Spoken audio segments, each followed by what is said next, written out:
नमस्कार दर्शक बंधु। पवित्र सावित्री अमावास्यार हार्दिक अभिनंदन एवं शुभकामना जणाई आजिर कार्यक्रमटी को आरंभ करिबा एवं एही कार्यक्रमटी समस्त कर्कट राशि व्यक्ति विशेषंक पई बहुत अधिक गुरुत्वपूर्ण रहिछि। कारण यही 2026 मसीहा मे मास 16 तारिख शनिवार दिन यही सावित्री अमावास्याटी पालित हेबा पाई जाउछि एवं ग्रह गोचर मानक संजोग अनुसार यही सावित्री अमावास्या दिन हेबाकु जाउछि आपणक राशि रे बुधादित्य राजयोग एवं आपणकर एकादश भाव जेहेतु यही राजयोगटी संजोग हेउछि बा आपणकर मनस्कामनार भावर गृह जेहेतु हेउछि आपणकर आर्थिक स्थिति रे एक विराट परिवर्तन आसिबो। आपणकर भाग्य देव आपणकर साथ। देखंतु एही ग्रह नक्षत्रंकर चलनटी आपणक बहु दुख कष्टर अंत करिबा पाई जाउछि। पुणी थरे एही सावित्री अमावास्या ठारू आपणक जीवन रे खुशी फेरिबाकु जाउछि। आपणक राशि एही राजयोगटी तीनोटी ग्रहंकर गोचर अनुसार आपणक राशि रे घटित हेबा पाई जाउछि। जे होउछंती आपणकर भाग्यर अधिपति, लाभर अधिपति एवं धनर अधिपति एवं समस्ते आपणकर त्रिकोणर भाव को गोचर करुथिबारु आपणकर आर्थिक क्षेत्र मजबूत हेबा सहित भाग्य बल मध्य आपणकर मजबूत हेबा पाई जाउछि। तेबे देखंतु आपणकर कर्कट राशि हेले मध्य नक्षत्र अनुଯାୟୀ भिन्न भिन्न क्षेत्र रे भिन्न प्रभाव पड़िबा पाई जाउछि। जेहेतु नक्षत्राधिपति भिन्न अटंती आपणक जीवन रे शुभाशुभ फल बा अशुभ फल भिन्न भिन्न प्राप्त हेबो। तेबे विलंब न करी आसंतु कार्यक्रमटी को आग को बढ़ाइबा एवं जानिबा आपणक कर्कट राशि रे केउ प्रकार परिवर्तन एही राजयोग द्वारा घटित हेबा पाई जाउछि।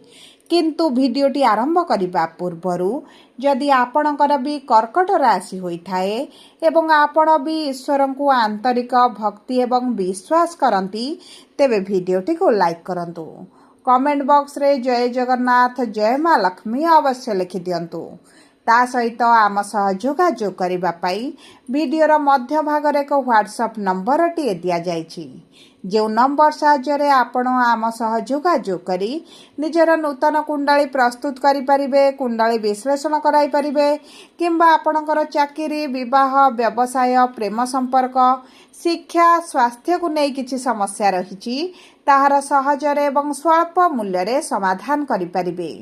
सेतिपई आपण आम सह वीडियोर शेष पर्यंत जोड़ी होई रुहंतु एवं व्हाट्सएप नंबर माध्यम रे आम सह जोगाजोग करी खूब कम मूल्य रे आपणक समस्यार समाधान करंतु। एबे आसंतु कार्यक्रमटी को आग को बढ़ाइबा एवं जानिबा आपणक कर्कट राशि रे नक्षत्र अनुଯାୟୀ केउ प्रकार प्रभाव पड़िबो। किंतु सर्वप्रथमे जानि रखिबा आवश्यक जे आपणकर भाग्यर भाव रे शनि विराजमान होइथिबारु आपणकर भाग्य साथ देउनी।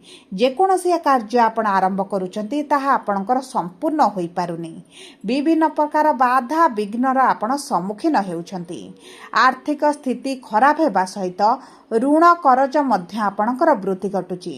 मित्र माने शत्रुता करूचंती। निजर आपणार भाबुथिबा लोक माने आपणक विरुद्ध रे षडयंत्र करूचंती, आपणको समस्या रे पकाउचंती। आपणक पारिवारिक स्थिति हेउ बा कर्म क्षेत्र हेउ आपणक विरुद्ध रे षडयंत्र करी आपणक जीवन रे समस्या को वृद्धि करूछंती। आपण आपणक संतान को नै जेतिकी चिंता प्रकट करूछंती ताठारु बेसी चिंता आपणकर पारिवारिक समस्या देउछि। आपणक परिवार हेउ, आपणक वैवाहिक जीवन हेउ किंबा प्रेम संपर्क हेउ आपण बहुत अधिक चिंतार रहउचंती एवं आपणको लागुछि जेपरि आपणक संपर्क रे आपणक जीवन रे कोनोसी स्थिरता रहि नै। जे कोनोसी दिग को आपण दृष्टि बढ़ाउचंती आपणको नकारात्मक ही देखा जाउछि। किंतु देखंतु शनि आपणकर ही भाग्यर भाव रे विराजमान करी जे सब अशुभत्व देउथिले, जे सब कार्य रे नकारात्मक प्रभाव पकाउथिले ତାହା ଦୂର ହେବା ପାଇଁ ଯାଉଛି। ସୂର୍ଯ୍ୟ ବୁଧ ଏକତ୍ର ଏକାଦଶ ଭାବରେ ତ୍ରିକୋଣରେ ବିରାଜମାନ କରି ବୁଧାଦିତ୍ୟ ରାଜଯୋଗ ବନାଇ ଆପଣଙ୍କର ଅଧିକାଂଶ କାର୍ଯ୍ୟରେ ସଫଳତା ପ୍ରଦାନ କରିବେ। ତେବେ ଦେଖନ୍ତୁ, କର୍କଟ ରାଶିର 3ଟି ନକ୍ଷତ୍ର ରହିଥାଏ। ପୁନର୍ବସୁ କର୍କଟ 7/4, ପୁଷ୍ୟା କର୍କଟ 8/4, ଅଶ୍ଳେଷା କର୍କଟ 9/4 କର୍କଟ ରାଶି। ତେବେ ସର୍ବପ୍ରଥମେ ଜାଣିବା ପୁଷ୍ୟା କର୍କଟ ରାଶି ବା 7/4 କର୍କଟ ରାଶିର ବ୍ୟକ୍ତିବିଶେଷ ମାନଙ୍କର ନକ୍ଷତ୍ରାଧିପତି ହେଉଛନ୍ତି ଦେବଗୁରୁ ବୃହସ୍ପତି। ଏବଂ ଗୁରୁ ଯେହେତୁ ଦ୍ୱାଦଶ ଭାବରେ ଅଛନ୍ତି, ଆପଣଙ୍କର ମେଡ଼ିକାଲର ଅର୍ଥ ଖର୍ଚ୍ଚ ବଢ଼ୁଛି, ଆପଣଙ୍କର ଅଯଥା ଖର୍ଚ୍ଚ ଗୁଡ଼ାଏ ହେଉଛି, ଆପଣଙ୍କର ଆୟ ଅପେକ୍ଷା ବ୍ୟୟଟି ଅଧିକ ରହୁଛି, ଯେଉଁ କାରଣରୁ ଆପଣଙ୍କର ଅର୍ଥ ସଞ୍ଚୟ ହୋଇପାରୁନି। କିନ୍ତୁ ଯେଉଁ ବ୍ୟକ୍ତିମାନେ ବିଦେଶ ଯିବାକୁ ଚାହୁଁଥିଲେ, ସେମାନଙ୍କ ପାଇଁ ଅତ୍ୟନ୍ତ ଶୁଭଦାୟକ ସମୟ ଏହି ସାବିତ୍ରୀ ଅମାବାସ୍ୟା ପରଠାରୁ ରହିବ। ଯଦି ଆପଣଙ୍କର କିଛି ଉଚ୍ଚଶିକ୍ଷାର ଅଭିଳାଷ ଥିଲା, ତେବେ ତାହା ଆପଣଙ୍କର ପୂରଣ ହୋଇଯିବ। ଯଦି ଆପଣଙ୍କର କିଛି ସୋସିଆଲ ମିଡ଼ିଆରେ କାର୍ଯ୍ୟରତ ଅଛନ୍ତି, ଅନଲାଇନ୍ ରିଲେଟେଡ୍ କିଛି କାର୍ଯ୍ୟ କରୁଛନ୍ତି, କିମ୍ବା ବୈଦେଶିକ ମୁଦ୍ରା ଆପଣ ରୋଜଗାର କରୁଛନ୍ତି, ତେବେ ରୋଜଗାରରେ ଆପଣଙ୍କର ବଢ଼ୋତ୍ତି ଦେଖିବେ। ତା ସହିତ ଗୁରୁଙ୍କର ପଞ୍ଚମ ଦୃଷ୍ଟି ଆପଣଙ୍କ ଚତୁର୍ଥ ଭାବକୁ ଥିବା କାରଣରୁ ଆପଣଙ୍କର ସୁଖ ସୁବିଧା ଭୋଗ ବିଳାସରେ ଯେଉଁ ସମସ୍ୟା ପ୍ରକଟ ହେଉଥିଲା, ତାହା ଦୂର ହୋଇଯିବ। ଜମିବାଡ଼ିକୁ ନେଇ ଆପଣଙ୍କର ଯାହା ସମସ୍ୟା ଚାଲିଥିଲା, ତାହା ମଧ୍ୟ ଆପଣଙ୍କର ଦୂର ହୋଇଯିବ। ପୈତୃକ ସମ୍ପତ୍ତିରୁ ଆପଣଙ୍କୁ ପ୍ରାପ୍ୟ ପ୍ରାପ୍ତ ହେବ। ଏବଂ ତା ସହିତ ଯଦି ଆପଣ ନୂତନ ଭାବରେ କିଛି ଜମି ଭୂମି ଯାନ ବାହନ କ୍ରୟ କରିବା ପାଇଁ ଚାହୁଁଥିଲେ, ତେବେ ଆପଣଙ୍କ ପାଇଁ ଅତ୍ୟନ୍ତ ଶୁଭଦାୟକ ସମୟ ରହିଛି। ଦେଖନ୍ତୁ, ଆପଣଙ୍କର ଧନର ଭାବରେ କେତୁ ବିରାଜମାନ କରି ଆପଣଙ୍କର ଋଣ କରଜ ଯେଉଁ ବୃଦ୍ଧି କରୁଥିଲେ, ସେଥିରେ ଆପଣ କମି ଦେଖିବେ। ଏବଂ ଷଷ୍ଠ ଭାବକୁ ଗୁରୁଙ୍କର ସପ୍ତମ ଦୃଷ୍ଟି ଥିବାରୁ ଶତ୍ରୁ ଆପଣଙ୍କର ନାଶ ଯିବେ। ଆପଣଙ୍କର ଯେଉଁ ଗୁପ୍ତ ଶତ୍ରୁ ରହିଥିଲେ, ସମସ୍ୟାରେ ପକାଉଥିଲେ, ସେହି ଶତ୍ରୁମାନେ ଦୂରତା ବନାଇବେ, ଯେଉଁ କାରଣରୁ ଆପଣଙ୍କର ଅଧିକାଂଶ ସମସ୍ୟା ଦୂର ହୋଇଯିବ। ଏବେ ଆସନ୍ତୁ ଜାଣିବା ପୁଷ୍ୟା କର୍କଟ ବା 8/4 କର୍କଟ ରାଶିର ବ୍ୟକ୍ତିବିଶେଷ ମାନଙ୍କର ନକ୍ଷତ୍ରାଧିପତି ହେଉଛନ୍ତି ଶନି। ବିରାଜମାନ କରିଛନ୍ତି ଭାଗ୍ୟର ଭାବରେ। ପିତାଙ୍କ ସହିତ ଯେଉଁ ସମସ୍ୟା ବଢ଼ୁଛି, ପିତାଙ୍କ ସହିତ ମନମାଳିନ ମତଭେଦ ରହୁଛି, ପିତାଙ୍କଠାରୁ ସମ୍ପୂର୍ଣ୍ଣ ସାହାଯ୍ୟ ସହଯୋଗ ପ୍ରାପ୍ତ କରିପାରୁନାହାନ୍ତି, କିମ୍ବା ଆପଣଙ୍କ ପିତାଙ୍କ ଶରୀରକୁ ସ୍ୱାସ୍ଥ୍ୟ ନେଇ ଯେଉଁ ଚିନ୍ତିତ ରହିଛନ୍ତି, ସେହିସବୁ ଚିନ୍ତା ଗୁଡ଼ିକ ଆପଣଙ୍କର ଦୂର ହୋଇଯିବ। ଦେଖନ୍ତୁ, ଶନିଙ୍କର 3ଟି ଦୃଷ୍ଟି ରହିଥାଏ। ତୃତୀୟ ଦୃଷ୍ଟି, ସପ୍ତମ ଦୃଷ୍ଟି ଏବଂ ଦଶମ ଦୃଷ୍ଟି। ତୃତୀୟ ଦୃଷ୍ଟି ଏକାଦଶ ଭାବକୁ ରହୁଥିବାରୁ ଆପଣଙ୍କ ପରିଶ୍ରମ ଅନୁଯାୟୀ ଆପଣଙ୍କୁ ଅଧିକ ଫଳ ପ୍ରାପ୍ତ ହେବ। ଦୀର୍ଘ ଦିନର କିଛି ଅଭିଳାଷ ଆପଣଙ୍କର ପୂରଣ ହେବ। ଏବଂ ଆପଣଙ୍କର ସନ୍ତାନକୁ ନେଇ ଯେଉଁ ଚିନ୍ତା ରହିଥିଲା, ସନ୍ତାନ ପ୍ରାପ୍ତିରେ ଯେଉଁ ବିଳମ୍ବ ଦେଖୁଥିଲେ, ସନ୍ତାନଙ୍କ ଭାଗ୍ୟକୁ ନେଇ ଯେଉଁ ଆପଣ ଚିନ୍ତା ପ୍ରକଟ କରୁଥିଲେ, ସେହି ସମସ୍ୟା ଗୁଡ଼ିକ ଆପଣଙ୍କର ଦୂର ହୋଇଯିବ। ସନ୍ତାନଙ୍କ ଭାଗ୍ୟ ତାଙ୍କ ସାଥ ଦେବା ଆରମ୍ଭ କରିବେ। ଏବଂ ତା ସହିତ ଶନିଙ୍କର ସପ୍ତମ ଦୃଷ୍ଟି ଆପଣଙ୍କର ଦ୍ୱିତୀୟ ଭାବକୁ ଥିବା କାରଣରୁ ଅଯଥା ଖର୍ଚ୍ଚ ଗୁଡ଼ାଏ ଆପଣଙ୍କର ବଞ୍ଚିଯିବ। ଆପଣଙ୍କର ଧନ ସଞ୍ଚୟ କରିବା ପାଇଁ ସକ୍ଷମ ହେବେ। ଯଦି ଆପଣଙ୍କର ଅର୍ଥ କେଉଁଠି ଫସିକି ରହିଛି, ମିଳିପାରୁନଥିଲା, ସେହି ଅର୍ଥ ଆପଣଙ୍କୁ ପ୍ରାପ୍ତ ହୋଇଯିବ। ଯଦି ଅର୍ଥକୁ କେନ୍ଦ୍ର କରି କୌଣସି କାର୍ଯ୍ୟ ଆପଣଙ୍କର ଅଧାରେ ରହିଛି, ଆଗକୁ ବଢ଼ିପାରୁନଥିଲା, ସେହି କାର୍ଯ୍ୟ ଗୁଡ଼ିକ ମଧ୍ୟ ଆପଣଙ୍କର ସମ୍ପୂର୍ଣ୍ଣ ହୋଇଯିବ। କୌଣସି ନା କୌଣସି ମାର୍ଗରୁ ଆପଣଙ୍କୁ ଅର୍ଥ ପ୍ରାପ୍ତି ହେବ। ବିଭିନ୍ନ ପ୍ରକାର ଦିଗରୁ ଆପଣଙ୍କୁ ଧନ ଲାଭ ହେବାର ମଧ୍ୟ ଯୋଗ ବନୁଛି।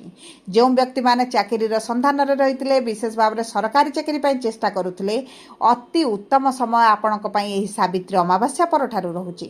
ତା ସହିତ ଯଦି ଆପଣ ପ୍ରାଇଭେଟ୍ ଚାକିରି ପାଇଁ ମଧ୍ୟ ଆପ୍ଲାଏ କରିଛନ୍ତି, ତେବେ ମଧ୍ୟ ଆପଣଙ୍କୁ ଉତ୍ତମ ଫଳ ପ୍ରାପ୍ତି ହେବ। ଏବେ ଆସନ୍ତୁ ଜାଣିବା ଅଶ୍ଳେଷା କର୍କଟ ରାଶି ବା 9/4 କର୍କଟ ରାଶିର ବ୍ୟକ୍ତିବିଶେଷ ମାନଙ୍କର ନକ୍ଷତ୍ରାଧିପତି ହେଉଛନ୍ତି ବୁଧ, ଯିଏ ଆପଣଙ୍କର ଏକାଦଶ ଗୃହରେ ମିତ୍ରଙ୍କ ଗୃହରେ ବିରାଜମାନ କରିଛନ୍ତି, ଯେଉଁ କାରଣରୁ ଆପଣଙ୍କର ବ୍ୟବସାୟ ପାଇଁ ଅତ୍ୟନ୍ତ ଶୁଭଦାୟକ ସମୟ ରହିଛି। ପୂର୍ବରୁ ବ୍ୟବସାୟରେ ମାନ୍ଦା ପରିସ୍ଥିତି ଦେଖୁଥିଲେ, ଆପଣଙ୍କର ଆଗ ଭଳି ବ୍ୟବସାୟ ହେଉନଥିଲା, ତେବେ ଆପଣଙ୍କର ଏହିସବୁ ପରିସ୍ଥିତିରେ ନିଶ୍ଚିତ ଭାବରେ ଶୁଭ ଫଳାଫଳ ପ୍ରାପ୍ତି ହେବ। ଆପଣଙ୍କ ବ୍ୟବସାୟରେ ବଢ଼ୋତ୍ତି ହେବ। ଆପଣ ନିଜ ବ୍ୟବସାୟକୁ ବିସ୍ତାର କରିପାରନ୍ତି।